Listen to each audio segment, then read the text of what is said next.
இந்த சமூக நீதி அரசுன்னு சொல்றவங்களை பார்த்து கேக்குறேன். நம்ம பட்டியலின சகோதரர்களுக்கு எத்தனை அமைச்சர் பதவி கொடுத்தீங்கன்னு கொஞ்சம் சொல்ல முடியுமா? ஆனா நம்மளுடைய அரசுல 8 அமைச்சர் பதவிகள் யாருக்கு? நம்ம பட்டியலின சகோதரர்களுக்கு. எல்லாம் நம்ம அண்ணன், நம்ம தம்பி, நம்ம தங்கச்சிங்க. அண்ணல் அம்பேத்கர் அவர்களுடைய கிட்டத்தட்ட 100 ஆண்டு கால கனவு இப்ப நிறைவேறி இருக்கு. நான் ஏன் கொஞ்சம் சவுண்டா பேசுறேன் அப்படின்னா அவங்களுக்கு கேட்கணும்ன்றதுக்காக, தப்பா எடுத்துக்காது. அதே மாதிரி பெண்களோட பாதுகாவலர் நாங்க தான் அப்படின்னு சொல்லிக்கிறவங்களை கேட்கிறேன். எத்தனை பெண்களுக்கு அமைச்சர் பதவியில இடம் கொடுத்தீங்க கொஞ்சம் சொல்ல முடியுமா? எங்க அரசுல 4 சகோதரிகளுக்கு அமைச்சர் பதவி கொடுத்திருக்கிறோம்.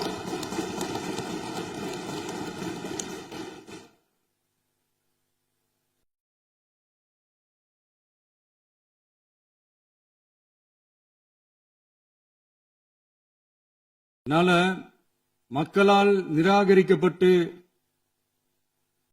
மக்களால் அகற்றப்பட்டவங்களுக்கு ஒண்ணு சொல்லிக்கிறோம். தப்பே செய்ய மாட்டோம், ஊழலே செய்ய மாட்டோம், நேர்மையா தான் இருப்போம், நியாயமா தான் இருப்போம் அப்படின்னு சொல்றவங்களால மட்டும்தான் கூட்டணி ஆட்சி அமைக்க முன்வரும். ஆட்சியிலையும் பங்கு, அதிகாரத்திலையும் பங்கு கொடுக்க முன்வரும். ஊழல்லையே ஊறி போனவங்களால இந்த கூட்டணி ஆட்சியோ, ஆட்சியிலையும் பங்கு, அதிகாரத்திலையும் பங்கு கொடுக்க முன்வராது. மெஜாரிட்டி இருந்தாலும் தரமாட்டாங்க, மெஜாரிட்டி இல்லனாலும் தரமாட்டாங்க. கேட்டா ரெடிமேடா ஒரு பதில் ஒண்ணு வச்சிருப்பாங்க, கூட்டணி ஆட்சியை மக்கள் விரும்ப மாட்டாங்கன்னு. அதே மக்கள் தான் இப்ப அவங்கள பார்த்து சிரிக்கிறாங்க. நான் பதவியேற்ற அன்னைக்கு கொஞ்சம் டைம் அவகாசம் கேட்டேன். எதுக்கு கேட்டேன்? நிதி நிலைமை எல்லாம் கொஞ்சம் மோசமா இருக்குது, அதெல்லாம் கொஞ்சம் சரி செஞ்சுக்கிட்டே படிப்படியா கொஞ்சம் கொஞ்சமா நான் கொடுத்த வாக்குறுதிகள்லாம் செயல்படுத்துவேன், அதுக்காக கொஞ்சம் டைம் அவகாசம் கேட்டேன். நான் ஏதோ வேற எதுக்காகவோ வேற யாருக்காகவோ ஏதோ அவகாசம் கேட்ட மாதிரி. அடுத்து இங்க சபையில இல்லாதவங்களை பத்தி பேச வேண்டாம்னு நினைக்கிறேன்.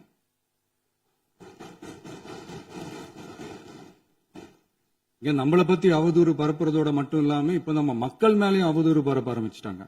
மக்கள் நமக்கு ஓட்டு போட்டது தப்பான், குடும்பமா நமக்கு ஆதரிச்சது தப்பான். இது இப்ப இல்ல, நான் சொல்றது எம்ஜிஆர் அவர்கள் காலத்திலிருந்தே. அப்பவே அவர் ஜெயிச்சப்போ அதே மக்களை தப்பா பேசுறது. மக்கள் என்ன பண்ணிட்டாங்க, எம்ஜிஆர் என்ன பண்ணிட்டாரு, எம்ஜிஆர் என்ன இது பண்ணிட்டாரு. 50 வருஷமா ஒரே டெக்னிக்கா.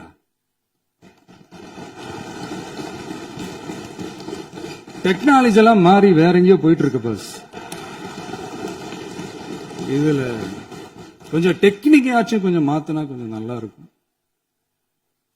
அதனால மக்களுக்கு யூஸ்ஃபுல்லா இருக்கிற மாதிரி இந்த ஆக்கப்பூர்வமான கருத்துக்களோ ஆக்கப்பூர்வமான யோசனைகளோ இருந்தா சொல்லுங்க, அதை நாங்க டெஃபரெண்டா எடுத்துக்கிறோம். ஆனா அதை விட்டுட்டு இந்த நக்கலு, நையாண்டி, சம்பந்தம் இல்லாத பேச்சு இதெல்லாம் பேசிட்டு அப்புறம் முதல்வருக்கு பதில் சொல்ல தெரியல அப்படின்னா அப்புறம் என்ன சோஃபா மாடல் ஆட்சியா?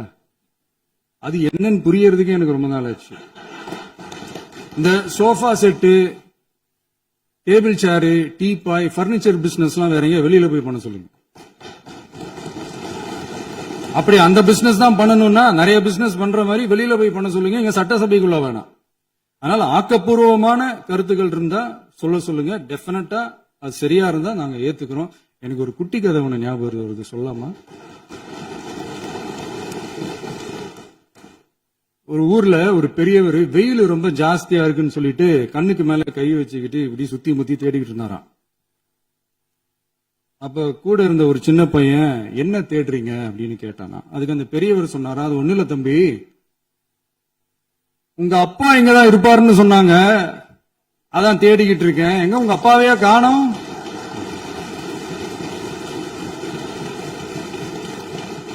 இல்ல அந்த எங்களுக்கும் நக்கலா நையாண்டியா சம்பந்தம் இல்லாத குட்டி கதை இதெல்லாம் எங்களுக்கும் பேச தெரியும்.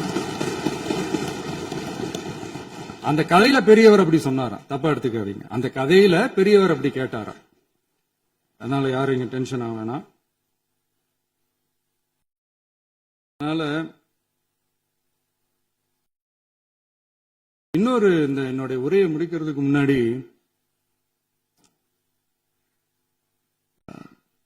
போயிட்டாங்க, பேசலாமா? உங்க கருத்துக்களை நீங்க முழுமையாக மன நிறைவோடு பேசலாம். டிவில சரி. அதான் 5 நிமிஷம் பேசினதுக்கே கொளத்தூரி இந்த ஆட்டம் அடிச்சு பேசுனா அப்புறம் என்ன பண்றது? கடைசியா நான் இந்த உரையை முடிக்கிறதுக்கு முன்னாடி ஒரு முக்கியமான ஒரு விஷயம் பத்தி சொல்லணும். ஆளுநர் உரை அன்னைக்கு இந்த தமிழ் தாய் வாழ்த்துக்கு அப்புறம் தேசிய கீதம் பாடினது தப்பு, தேசிய கீதம் 2 முறை பாடினது தப்பு, அப்படி ஒரு நிகழ்வு இதுக்கு முன்னாடி இந்த சட்டசபையில நடந்ததே கிடையாது, அந்த மரபே மாத்திட்டீங்க, இப்படி ஒரு பெரிய ஒரு போர் மாதிரி எதிர்கட்சியை சார்ந்தவங்க எல்லாம் சொன்னாங்க இல்லையா? அந்த மாநில உரிமை போராளிகளை, அந்த மரபு காக்கிற உரிமை போராளிகளை ஒரே ஒரு கேள்விதான் கேட்கணும். 2021 ஆகஸ்ட் 2 ஞாபகம் இருக்கா? Centenary celebration of Tamil Nadu legislature. அந்த பங்கன்ல நம்ம முன்னாள் முதலமைச்சர் கருணாநிதி அவர்களோட கலைஞர் அவர்களுடைய கலைஞர் அவர்களுடைய புகைப்படத்தை மாண்புமிகு குடியரசுத் தலைவர் திறந்து வைக்கிற ஒரு பங்கன். அந்த பங்கன்ல national anthem followed by Tamil Thai Vazhthu அப்படின்னு அறிவிச்சது ஞாபகம் இருக்கா? அதாவது தேசிய கீதத்துக்கு அப்புறமா 2வது முறையா, நோட் திஸ் பாயிண்ட் மாண்புமிகு பேரவைத் தலைவர் அவர்களே, பிளீஸ் நோட் திஸ் பாயிண்ட். தேசிய கீதத்துக்கு அப்புறம் 2வது முறையாக தமிழ் தாய் வாழ்த்து பாடப்படும் அப்படின்னு சொன்னது ஞாபகம் இருக்கா? அதுவும் முத்தமிழ் அறிஞர் அப்படின்னு சொல்ற நம்ம கலைஞர் அவர்களுடைய அந்த புகைப்படம் வெளியிட்டு விழாவில் அவர் இருந்த இதே சபையில தமிழ 2வது இடத்துக்கு தள்ளினது யாருன்னு ஞாபகம் இருக்கா? அது மட்டும் இல்ல, அந்த தேசிய கீதத்தை நாட்டுப்பண் நேஷனல் ஆந்தம்னு சொல்லி அதே பங்கன்ல கடைசியா பங்கன் முடியும் போது செகண்ட் டைம் தேசிய கீதம் பாடினதும் ஞாபகம் இருக்கா? இதே அவையில் தான், அது அவை குறிப்பிலும் இருக்கிறது, இதே அவையில் தான் நடைபெற்றது. இந்த நேரத்தில் இந்த ஆதாரங்களை அளித்த மாண்பு முதல்வர் அவர்களுக்கு நன்றியை தெரிவித்துக் கொள்கிறேன். டவுட் இருந்தா இந்த புக்கை பார்த்து தெரிஞ்சுக்கலாம். அதனால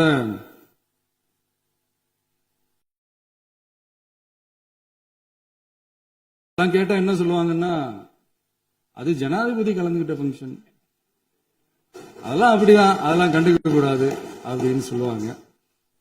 இதே மாதிரிதான் பேசுறது ஒண்ணு, செய்யறது ஒண்ணு, பேசுறது ஒண்ணு. இதெல்லாம் மக்கள் பார்த்துக்கிட்டு இருக்காங்க. எலெக்ஷனுக்கு முன்னாடி தான் அப்படி செஞ்சுக்கிட்டு இருந்தாங்க, இப்ப எலெக்ஷனுக்கு அப்புறம் அதே தான் செய்யறாங்க. இந்த விஜயையும் சாமானியர்களின் உண்மையான சமூக நீதி அரசையும் அவமானப்படுத்துறதுக்கு தான் அவங்களோட அந்த பொலிட்டிக்கல் சீனியாரிட்டி அது பயன்படுத்துது போல. சரி, செய்யட்டும், நல்லா செய்யட்டும். இப்ப ஆனாலும் நம்மளுடைய மாநில உரிமை, மொழி உரிமை, உத்தம உத்தரர் போல வேஷம் போடுற எதிர்கட்சிக்கு ஒன்றை மட்டும் ஆணித்தரமாக சொல்றோம். உங்களை மாதிரி தமிழ்னு சொல்லிக்கிட்டு, மொழி, பண்பாடு, கலாச்சாரம்னு சொல்லிக்கிட்டு ரெட்டை வேஷம் போடுறவங்க நாங்க கிடையாது. உலகெங்கும் வாழும் என் தமிழ் சொந்தங்களுக்கு நம்முடைய உத்தரவாதம் தமிழ் தான் எங்க உயிர் நாடி அப்படின்றத மறக்க மாட்டோம்.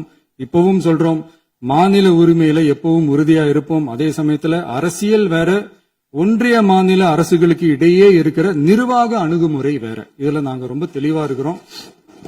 அதனால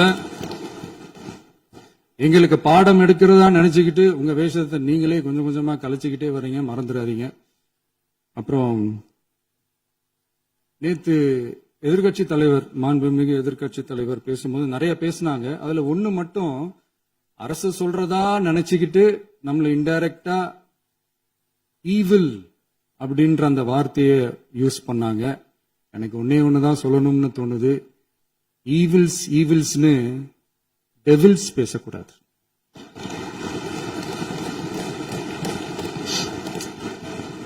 அவங்க இருந்திருந்தா ஒரு ஆக்ஷன் பண்ணணும்னு எனக்கு தோணுச்சு. எல்லாரும் போயிட்டாங்க. இல்ல With your permission இப்பவும் பண்ணலாமா? இப்பவும் பண்ணலாம், ஒண்ணும் தப்பு இல்ல.